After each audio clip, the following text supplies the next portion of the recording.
Hey y'all, welcome back to the channel. Listen, happy Sunday, happy Super Bowl Sunday.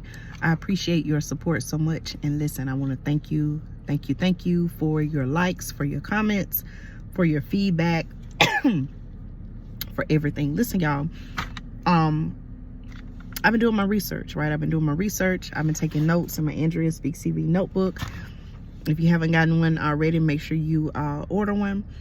I put the link in the description below. But listen, y'all, I'm doing my research on the migrant crisis, right?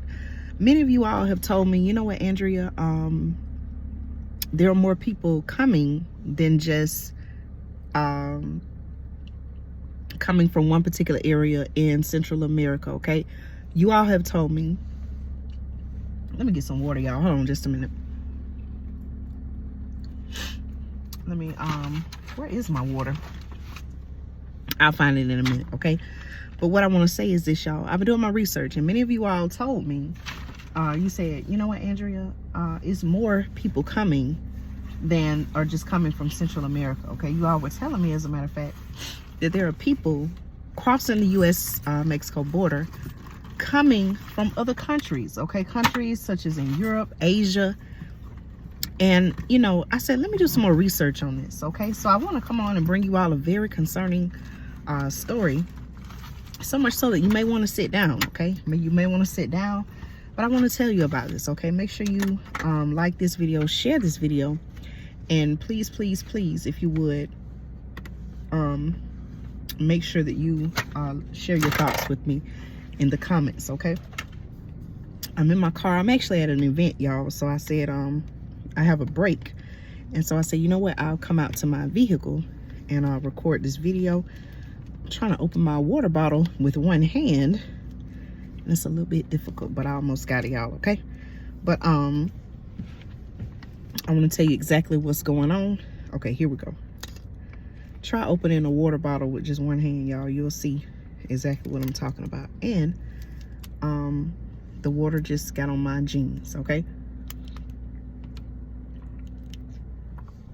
All right, had to give me some water because I have a lot to cover here.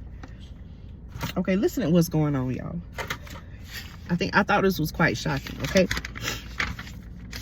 According to my notes, okay, Chinese migrants are the fastest growing group, okay? Chinese migrants, according to my research, are the fastest growing group crossing the Mexico-U.S. border into the United States, okay? It's not just certain groups that are coming from that are actually from countries in Central America, but now, okay, according to research and data, Chinese migrants are the fastest growing group crossing the U.S.-Mexico border into the United States, okay?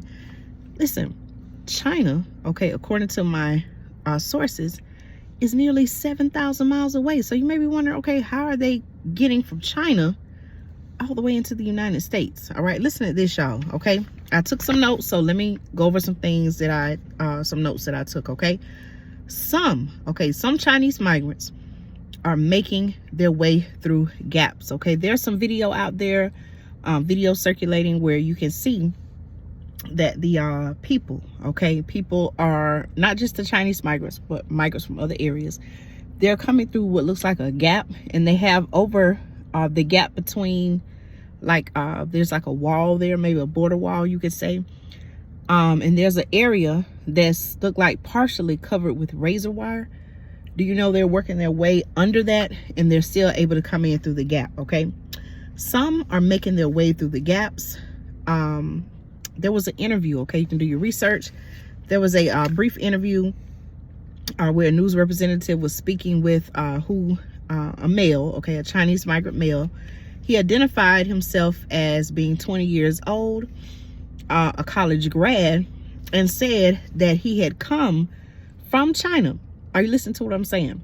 He came from China, y'all, and he was looking for work in Los Angeles. That was his plan. Guess how many days it took him to get from China all the way into the U.S.? It took him 40 days, y'all. 40 days to get from China to the United States, okay? Listen to this, y'all, all right? He was asked what countries did he go through. Now, this may be in no particular, this is the order in which he said that he named the countries. Now, I'm not saying that he went to this country first, then the next one, but this is what he said, okay? He said that he traveled through Thailand, Morocco, Ecuador, Colombia. He went through Panama, Costa Rica, Nicaragua, okay? Now, also, based on my research, they're saying this, y'all, that what was said to be a, and I quote, smuggler SUV dropped off a group at the same spot that, remember, say there's like a gap in the border wall, between the border wall. There's a gap in the border wall covered by razor wire. And then, like, it seemed like within 30 minutes, another, what they're calling a smuggler van, dropped off another group. Isn't this concerning, y'all? Now, listen. Not only are people coming from China, okay, it's not just Central America, okay, where these people are coming from, but do you also know that people are coming from Vietnam, people are coming from India, Afghanistan, okay? But Chinese migrants, according to my sources, many of them, okay, are seeking political asylum, okay? Now, if you have some insight on that, please share. But they're seeking political asylum. Listen to this, y'all, okay? Now, you know how a lot of times when I speak on the migrant crisis, I often say, okay, it's not just individuals. There are men, women, and children. There are actually families coming.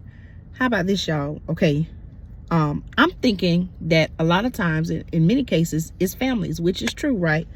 But do you also know that many, specifically the Chinese migrants, okay, because that was the subject of the videos I watched and the research I did, many of them are traveling alone.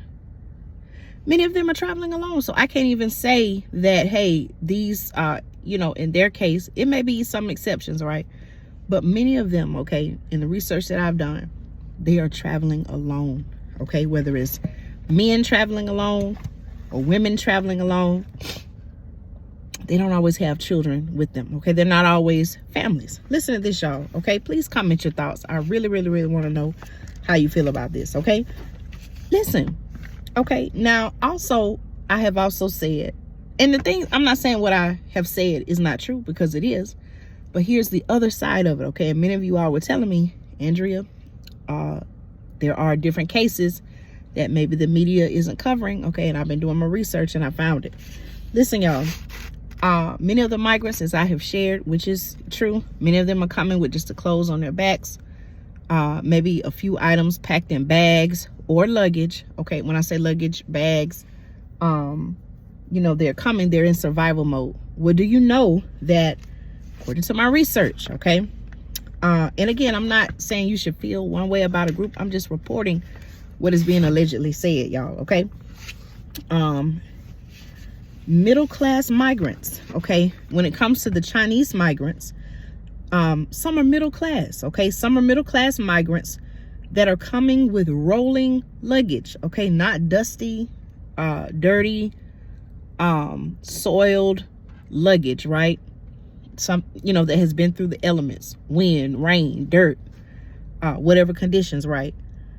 They're coming with nice rolling luggage. Did you know that? Okay. And they even, some have even took flights from China into Mexico. Listen to this. Here's another shocker, y'all. Some flew from China to Ecuador because it does not require a visa for Chinese nationals. Okay, did you know that? I didn't know that. So they flew from China to Ecuador, okay, to avoid the, I guess, requirement of a visa for Chinese nationals. And then from Ecuador, they took flights to Tijuana, Mexico. Okay. Now, you know how I said that in a previous video, I was saying how it seemed like Mexico, you know, what is Mexico going to do to help with this situation? The question I have now is, should they, or should Mexico somehow prevent these flights from being flown in from one area to a particular place and then into the U.S.? Do you believe that Mexico should ban certain flights? Y'all know how they have, when there are different world events, sometimes they say, okay, because of conflict in this area, the airline or the air company or however it works, right, they'll say, okay, well, right now we have stopped, or we have a ban on flights into this particular area to help curb what is being called the migrant crisis. Do you believe that Mexico should stop flights from a particular area to another particular area if they see that, okay, a lot of people are taking advantage of this due to the migrant crisis? They're flying from, instead of taking a different route, they're specifically going to a country to avoid the visa requirement. Should they stop that from happening? Okay, and are they able to? Listen, y'all, once they're here, okay, my sources say that these migrants are connecting with smugglers, or what was referred to as snakeheads, okay, in Tijuana, and they are paying the smugglers, okay, allegedly they are paying them $400 for a 1 hour long drive that goes directly to that same spot. Remember I was telling you about the gap in the border wall? Now think about that, y'all, okay? One reason, someone asked, the question, why are they coming? One lady and another gentleman reported, I believe they were getting help with the translator. This lady reported that it was hard to live in China and find jobs, okay, in the factory specifically. Listen, to help cover the expense, okay, to help cover the expense to travel from China to the United States, this particular lady, okay, who is a Chinese migrant, actually sold her house to cover what was reported as the $14,000 trip expense to come to the United States. Okay, so I feel like, I don't think I've done a video like this before, but this brings a whole new outlook on the growing migrant crisis. Okay, so yes, there are some people who, which I have said before, there are some people who are coming into the United States seeking a better way of life. They're fleeing a war-torn country, looking for a better way of life and new opportunities. But then are people also, it sounds like there are people who are also saying, you know what, this group, there's already, caravans and thousands of people coming into the United States. Are there people now, it seems like there are people now who are saying, you know what, they're saying, not in my words, they may be saying, hey, you know what, these people can get in so easily, let's join them too. Do y'all think that's what's happening? Other people are seeing what's happening at the border and saying, hey, let's take this opportunity to enter the United States without going through the proper protocols and procedures, right? More and more people are doing that. And that seems like, to me, based on new information that I've gotten, seems like a very dangerous situation. And why isn't our current administration doing anything about it? Okay, let me know your thoughts, y'all. This brings a whole new dimension to what we've been talking about with the migrant crisis. I want to know your thoughts. Okay, thank you so much for supporting the channel. I appreciate each and every one of you all. Stay tuned for more news. That's right, y'all, subscribe. Okay, thank you all so much for subscribing. Stay tuned for more news and commentary you can use right here on Andrea Speaks TV.